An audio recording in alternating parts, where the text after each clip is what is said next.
Olá, turma. Nós iremos iniciar nossa segunda aula da disciplina de redes industriais do curso técnico em mecatrônica. Meu nome é Francisco Abreu e iremos seguir nessa fascinante área de automação industrial, que são as redes industriais. Na aula passada nós falamos um pouquinho sobre, em maneiras gerais, sobre vários tipos de redes. Característica, arquitetura, dentre outros.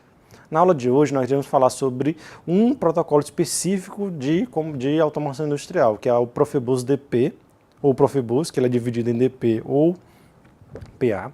Falar um pouquinho sobre sua arquitetura, a sua camada física, sobre o sistema de configuração, ou o arquivo de configuração, como é feito o endereçamento de cada escravo ou mestre da nossa rede, e como é feita a análise de falha, ou os equipamentos utilizados para análise de falha do meu sistema. Então, o padrão Profibus, para quem lembra, assistiu direitinho a nossa primeira aula, ele está lá, geralmente no nível de automação industrial, na área de controle para a área de dispositivos. Ele é um protocolo aberto de rede de comunicação industrial, utilizado em diversas aplicações de automação industrial como um todo. Então, aqui eu grifei a palavra aberto no sentido de ele ser um meio onde vários fabricantes podem desenvolver suas soluções com interface Profibus para tirar a necessidade de todos os dispositivos serem no único fabricante. Com isso, o Profibus DP ele interage todos os fabricantes e ele é dividido geralmente em duas subdivisões, o Profibus DP e o Profibus PA. Então aí uma imagem onde você vai ter os dois protocolos, onde o protocolo DP ele está comunicando entre os CLPs e as remotas, já o protocolo PA geralmente utilizando um dispositivo de controle de processos industriais. Então, falando um pouquinho sobre o Profibus DP. O Profibus DP, como o nome já diz, é uma periferia descentralizada. Ela é uma tecnologia dominante na área de automação industrial. Então, vocês, nobres alunos, quando tiverem, ou se não já tiver na prática, quando tiverem dispositivos práticos, vocês irão trabalhar ou ter uma interface muito forte com esse protocolo. Ele tem um baixo custo, simples e de alta velocidade. Então, se ele é já baixo custo e simples, então é até da justificativa porque esse dispositivo ele é mais utilizado. Ele pode controlar até 125 dispositivos, entre mestres ou escravos, a esse mesmo barramento. Às vezes pode até aumentar, se você tiver alguns meios para fazer essa conexão. Então, os dispositivos que eu tenho numa rede DP, geralmente eles são classificados como dispositivo classe 1, que é o DP Master, geralmente é um PC de controle ou um controlador lógico programável, o nosso clássico CLP. Então, nós temos a classe 2, que é o DP Master, geralmente dispositivo de configuração, programação e painéis. Geralmente, quando o técnico ele vai tirar um defeito ou comunicar com a rede, geralmente, quando ele se conecta com a rede, o dispositivo ele entra como DP classe 2. E os dispositivos DP Slave, ou escravos, em que geralmente eles são os dispositivos de entrada e saída, os drivers de HM, tudo que é interligado ao controlador. Então, para uma rede DP, na maioria dos casos que vocês irão encontrar no dia a dia, em manutenção ou projeto, nós temos classe 1 ou os Slave. Já o Master geralmente ou para configurar ou para resolver meus sistemas. Já em contrapartida, nós temos o Profibus PA. Ele é desenvolvido para a indústria de processos. Lá do que vocês estudaram sobre os tipos de indústria, as indústrias de processos são aquelas que trabalham com variáveis, na sua maioria, com grandezas analógicas. Geralmente ela vem para substituir ou tentar substituir a comunicação de 4 a 20 mA, mas aqui eu já abro uma observação, um parêntese. Quando você estiver na prática, você vai ver que ainda tem uma quantidade enorme de controle desse tipo, de 4 a 20 amperes. Isso, eu aconselho vocês também a dar uma olhada sobre esse tipo de protocolo de comunicação. Já o O Profibus, nesse caso, tanto a versão DP como PA, ela torna aplicável, ou tem uma aplicação bem interessante em controle de drives e motores, a aplicação em controle de processos, sistema de supervisão ou proteção, e na robótica. Então, a robótica que trabalha em sensor de alta velocidade, ela também tem uma aplicação interessante acerca disso.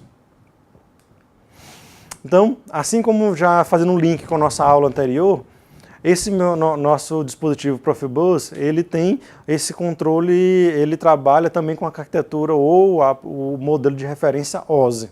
Só que tem uma simplificação, só trabalha com a camada de aplicação, enlace de dados e físico, até para dar maior velocidade no meu dispositivos. E nós vamos dar um destaque especial na camada física. A camada física para a rede Profibus DP, geralmente é a comunicação RS485, muito clássica no sistema de controle ou de processamento, fibra ótica também. Já a camada física na rede Profibus PA, existe um meio particular para ser utilizado, que deu a denominação de Manchester. Vamos falar um pouquinho sobre cada um deles. A rede de comunicação RS485, ele é uma rede que permite até 32 estações, sem utilização de repetidores. Se eu utilizar repetidores, ele tende a aumentar. Ela tem uma alimentação que vai de 12 a menos 7 VCC, ou tensão contínua. A taxa de transmissão máxima pode chegar até 12 megabytes por segundo. E a distância que eu posso percorrer é em torno de 1 km, 1,2 km ou 1.200 metros de barramento. Ele pode ser de um tipo de um cabo com 2 ou 4 vias, sendo que 2 vias, no cabo de 4 vias, 2 é para comunicação e 2 para a alimentação. Aí embaixo nós temos uma figura onde temos 2 dispositivos interligados, geralmente por 2 cabos, e do lado um conector de Profibus DP, utilizando a comunicação RS485. Então, nessa comunicação RS485, nós temos os terminais, são designados geralmente pelas letras A e B. Para se evitar a influência de ruído, geralmente você utiliza alguns resistores de pull down, pull up, e também é necessário um resistor de casamento de impedância de 220 ohms para determinar o fim da rede de comunicação. Outro sistema, outro meio físico utilizado na rede de Profibus DP são as fibras óticas. Então, largamente utilizado, principalmente para vencer grandes distâncias e não sofrer por interferência. Ela pode passar até 100 km, então altamente robusto. Só que nesse caso, eu vou precisar de um conversor eletroóptico entre os 2 sistemas, para trafegar essa informação. Aí temos na tabela aí, dependendo do tipo de material, você tem uma taxa maior ou menor de velocidade e a distância que eu posso vir a percorrer. E já a camada física do Profibus PA, nós temos o cabo Manchester, ele tem uma definição bem interessante. Ela tem geralmente padronizado na cor azul, então quando você vê em rede industrial a cor azul, geralmente ele é um Profibus PA. A comunicação é trafegada junto com o processo de comunicação. Eu posso ter até 32 dispositivos interligados. Eu posso seguir uma distância de até quase próximo a 2 km de interligação, mas ela nunca trabalha só, ela sempre vai precisar de uma rede DP para comunicar. Só um parêntese, a rede Profibus DP ela tem uma característica de uma corzinha roxa. Então toda vez que você vai ver essa imagem uma cor roxa, é DP, azul, PA. Como arquitetura, ele pode ter uma arquitetura estrela, onde eu tenho aí um PC, um controlador, um interface, e ele de um ponto comunica para todos os escravos, ponto a ponto, onde a comunicação ela passa por cada um, e a topologia barramento, onde tem um único meio, onde todos os outros dispositivos são em paralelo com ele. Sendo que a topologia barramento é a mais utilizada, consagrada no processo industrial como um todo. Então, esses meios, assim como você, quando vai programar ou interligar o seu PC ao Wi-Fi da sua casa, do seu trabalho ou algum dispositivo, eu preciso ter os drivers. Na rede de comunicação, os drivers eles são caracterizados ou configurados através dos arquivos GSD. Então, toda vez que você vai interligar um dispositivo na rede para fibra UDP, eu preciso carregar as configurações dele, ou os drivers. Geralmente ele é representado por um arquivo, e esse arquivo ele tem algumas definições gerais, especificações do mestre, especificação do escravo. Aí, como demonstração ou exemplo, nós temos aí um arquivo onde ele mostra as características de um arquivo ou de um dispositivo, que ele é DP, qual é a comunicação, qual é o barramento, qual é o endereçamento como um todo. E os escravos, geralmente, ou mestres, eles devem ser configurados ou definidos um endereço deles.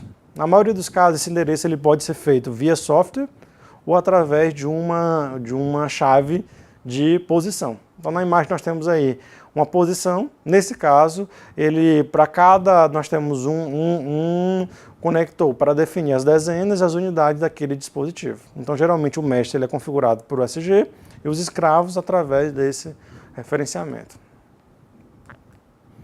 E uma outra grande facilidade das redes industriais é a capacidade de conseguir diagnosticar facilmente qual é o problema.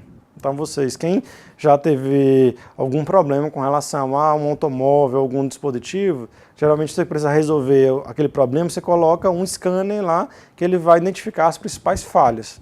Na automação também nós temos essa grande vantagem, onde tem um dispositivo que faz a configuração ou verifica se tem uma falha ou não do meu processo. Então, na imagem nós temos aí um dispositivo de analisador e ele está detectando se tem algum problema ou não. Então, isso é uma grande vantagem das redes industriais como um todo. Ok? Na próxima aula, nós iremos falar sobre uma outra rede, que é a rede Profinet, que é largamente utilizada e tem uma aplicação bem interessante nas redes industriais. Então, até lá.